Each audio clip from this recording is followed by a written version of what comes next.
Doctor Who has long had a strong queer following, but what is it about an alien who can travel anywhere in time and space that has attracted so many queer people? To mark 50 years since the decriminalisation of homosexuality in England and Wales, and to celebrate the life and times of Doctor Who's first openly gay companion, Bill Pott, I brought together a panel of LGBT Doctor Who folk to help me answer that question. Roll titles.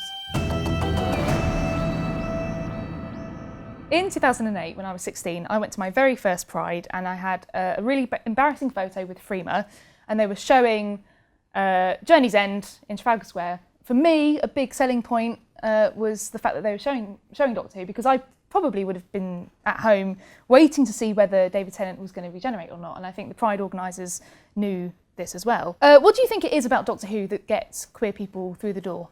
It's really good. Like, I think, no, here's the thing. Like, there are things. There are, like, the Doctor being in some sense is an asexual hero. Doctor Who is quite a camp show, people will often say. Maybe that's part of the appeal. But also Doctor Who, it's like about this guy or woman who travels around space and time in a police box that's bigger on the inside and fights monsters. And that's the best idea for a TV show ever.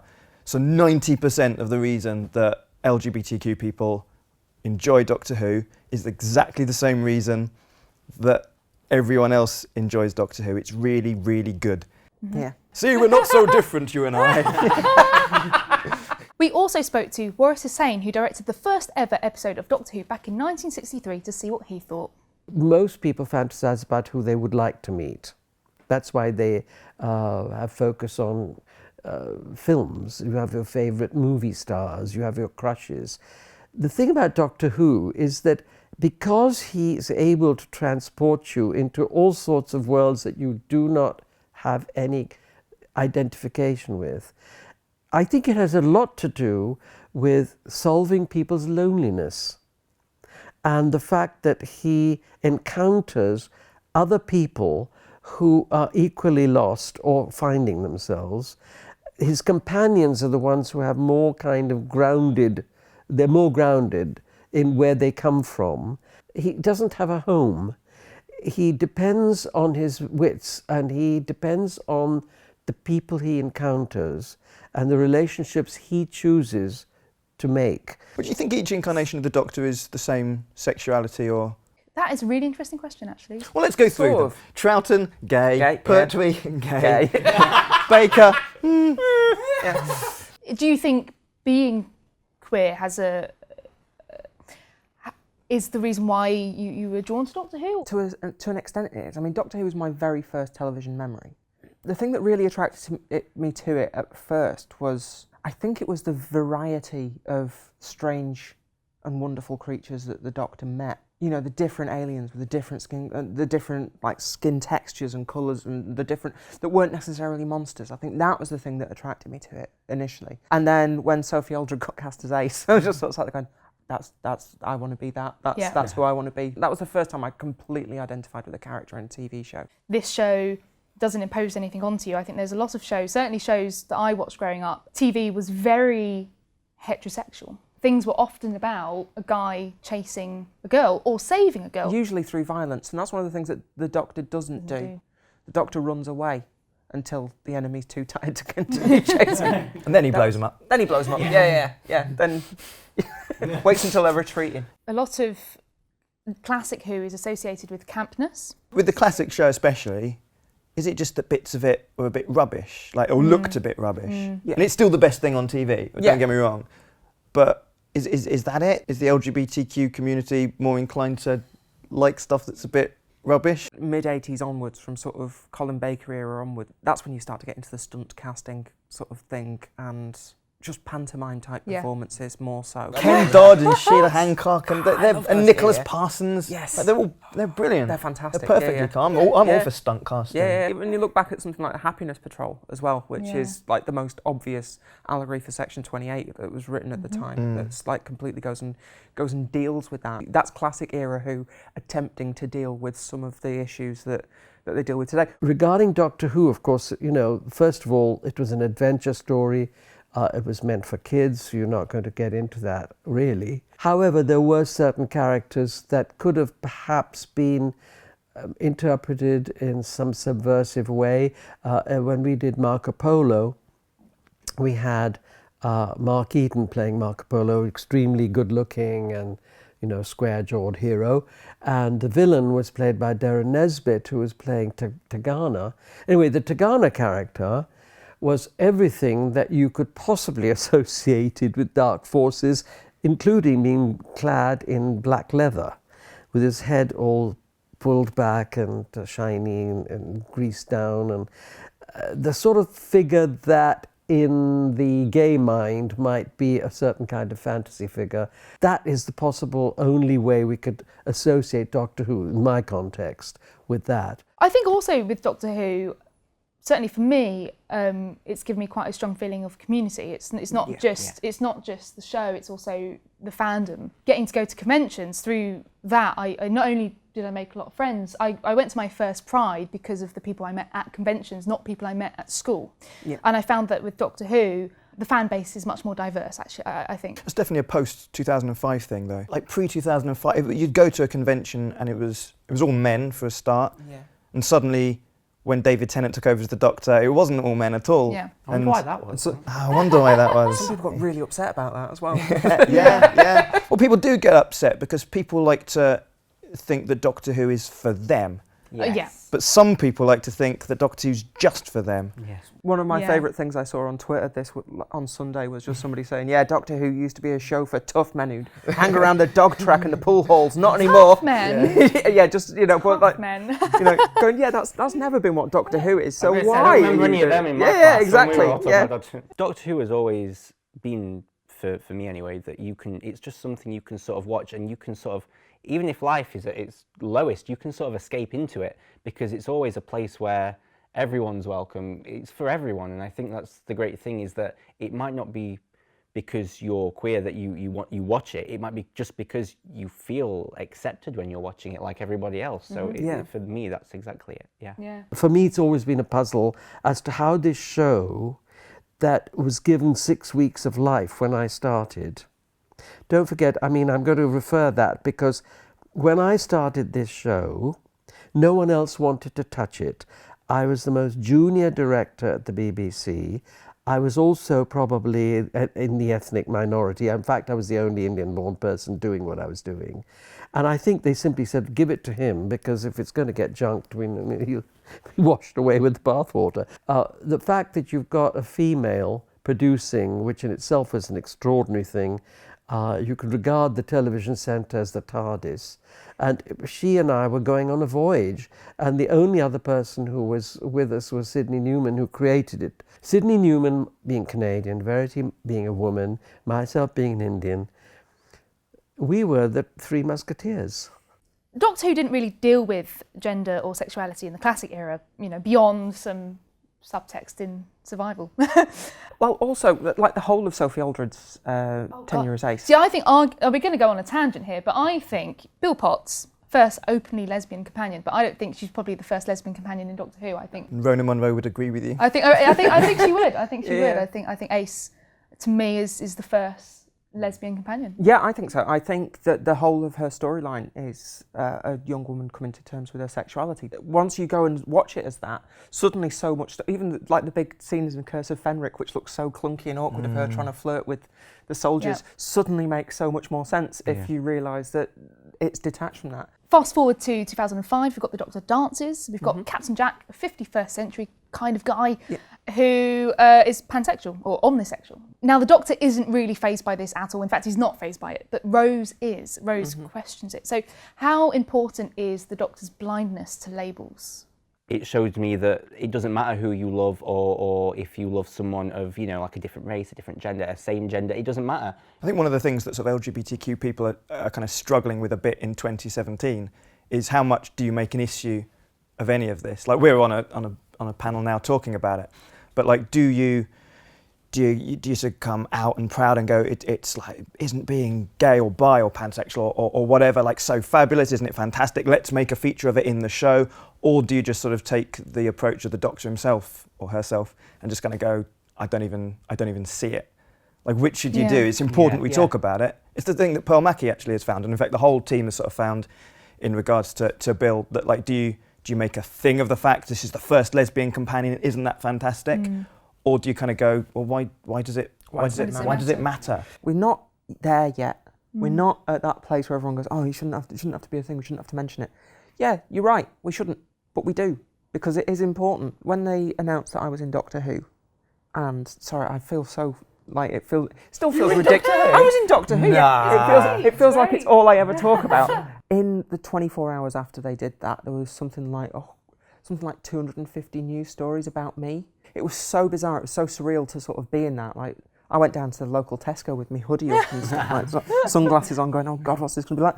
Yeah. And I bet there'll be trans kids who read those news articles and thought, like, at last. Yeah, like, absolutely. And so you kind of you can't begrudge it. And I know Stephen has sort of, we were at the press launch for series, what series is it, 10? Yeah. Oh yeah, the pilot, yeah. And he was sort of saying, like, please don't make a story of it. Like, they're going to make a story of it, that's inevitable.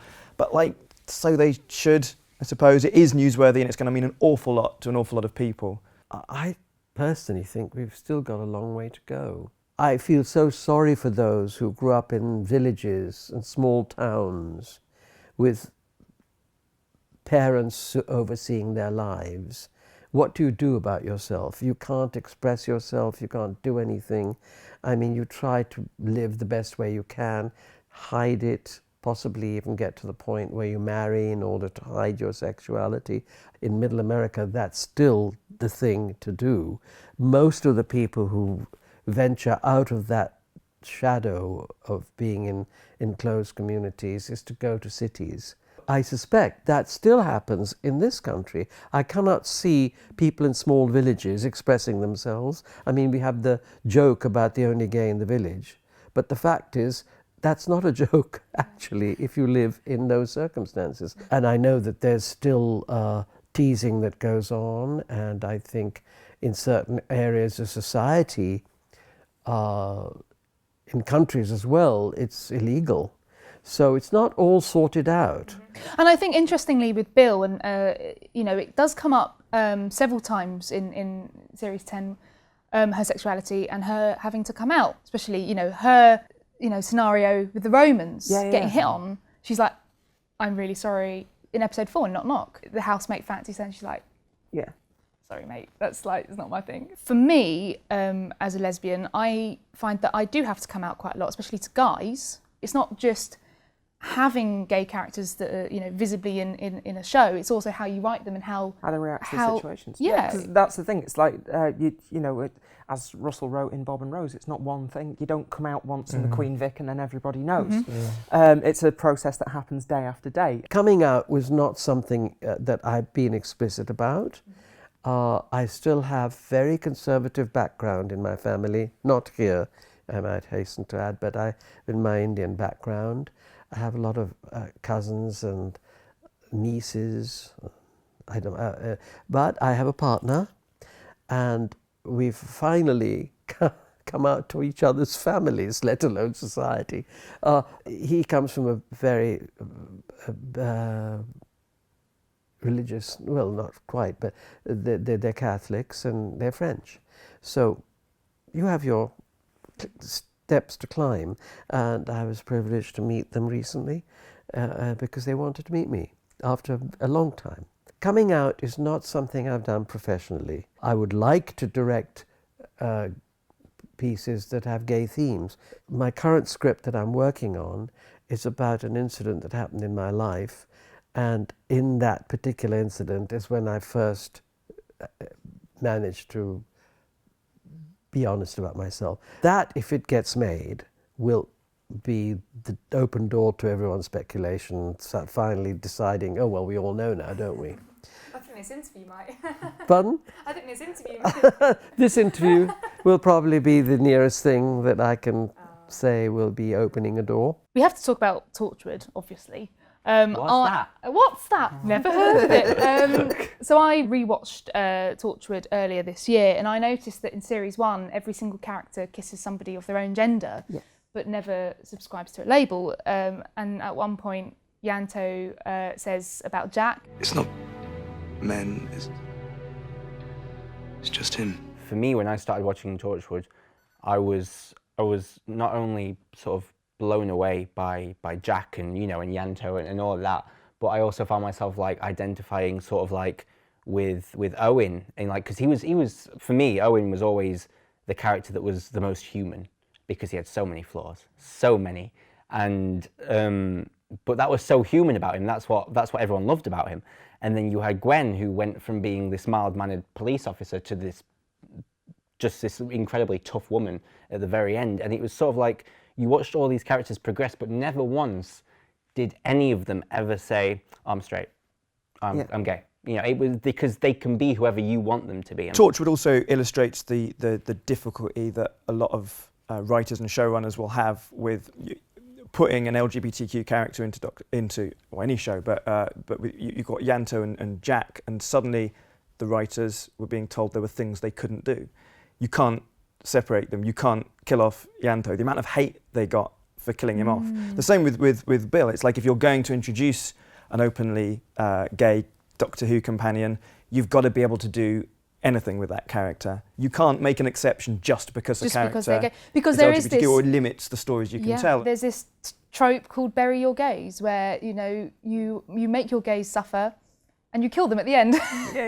Stephen received quite a lot of criticism in episode 11 for killing Bill and turning her into a Cyberman. I think he handled it quite well in 12, actually, I think. Our parents have that as well. That's the other thing, because the second any of us come out to our parents, we've had years to get used to it, and they've had the space of time that it's taken you to say those words to them, and their immediate go-to is what they've seen in the media. So that's a thing which I think is often overlooked. It's not just for LGBT people, it's for our families. Do you think that writers might become nervous about killing off their gay characters, given that this is such a trope? I know this isn't Doctor Who, but I remember the TV show The 100, which they killed off Lexa, and it was all over everywhere, and they were like, you can't have done this, you can't have killed her like this, and this is what, and it was like the re-emergence of Bury Your Gays, because it truly just brought a wave of people saying, you just can't do this. So I think when writers look at it and they look at, you know, who they want to kill off and who they want to like save and who they want to put through despair, they must consider it now. They must like think about it and go, can I actually do this, or will there be such a backlash that this show never recovers? Yeah, you've got to be wary of it as a writer, but not sort of so overwhelmed by it that you don't do anything with these. Exactly. These Oh no, we can't characters touch that person because Again, they're gay. it comes So down to Yeah, numbers. Comes down to numbers. The more If you you've have, got enough the more gay you have, people the more in you it, can kill off. The more you can kill off. You can turn into Cybermen. Yeah, you can turn them into Cybermen, you can mow them down, you can kill loads of them that way. Just like, have 90% of them as gay, and then you can kill a good 40% of the characters. Welcome to the fan show. Yeah. But I found Torchwood really interesting as a 15-year-old, because for me, it was almost like, I think you've touched upon this, it's almost like education. You see that there are people that, it doesn't matter, you don't have to subscribe to a label, you don't have to say you're this or that. When I first transitioned, like 17 years ago, one of the first things I noticed immediately, overnight, in terms of how people reacted to me, was that straight away people didn't accept that I knew what I was talking about.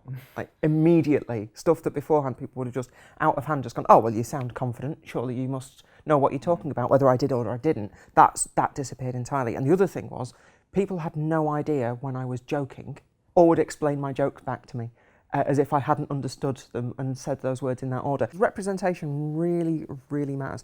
There was like 3 separate occasions before I was 10 where I sort of, in all of that time where anything related to anyone being trans was on the television that I saw, and all 3 of those just stuck with me and seared into my brain. I'm not insane, I'm not alone, this is something that exists, but it's also, those 3 things also taught me, never tell anybody under any circumstances ever, because nobody will want to talk to you ever again. You'll have to go off and live in a hut. One of the great things about the last couple of years is how much this is changing. That is why also representation is so important, because I think that it's not just for LGBT people, it's also for straight people, and it's also for, as you say, families as well. It's also for people to have more of an understanding of what it is to be LGBT. And also, it's the importance of making sure that your writing team is as diverse as the people you want to put on camera as well. Absolutely. It's about, I suspect, for instance, and I know nothing, but I suspect that Chris Chibnall's writing team for series 11 will have more women on it. and that comment might come back to haunt me, Yeah. but But I it's- suspect because I suspect it'll be the best Yeah. series ever. ever. It is important. I mean, BBC. yeah, It's not the best series ever. it's 50 years since the decriminalisation of homosexuality in England and Wales. Do you think increased visibility of queer characters in TV generally, but also Doctor Who, has helped people? Stories are how we understand ourselves and how we understand the world around us, and so that should be people who are like us. We want to identify with people on the screen, who we want to feel represented.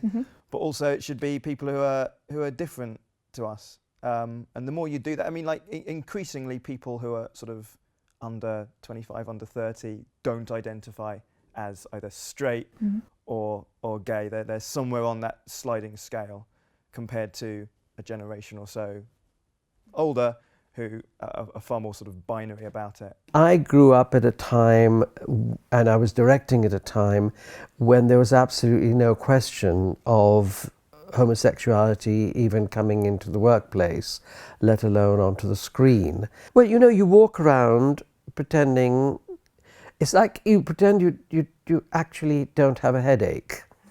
The BBC had a lot of gay people in it. Everything was incredibly secret and full of guilt. You didn't go around talking about anything like this, and if you formed any kind of friendship, it was done in all sorts of subversive ways.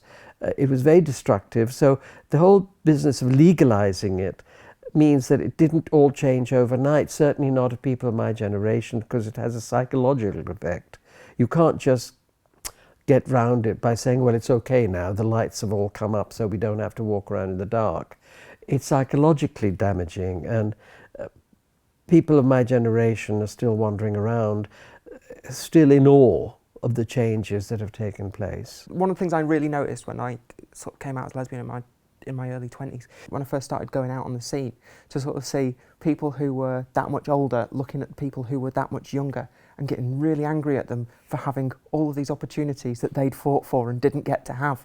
And that's the price of progress, is that we get to do this for the people who follow us. I think in the 50 years since the decriminalisation of homosexuality in England and Wales, that things are getting better, and so much better.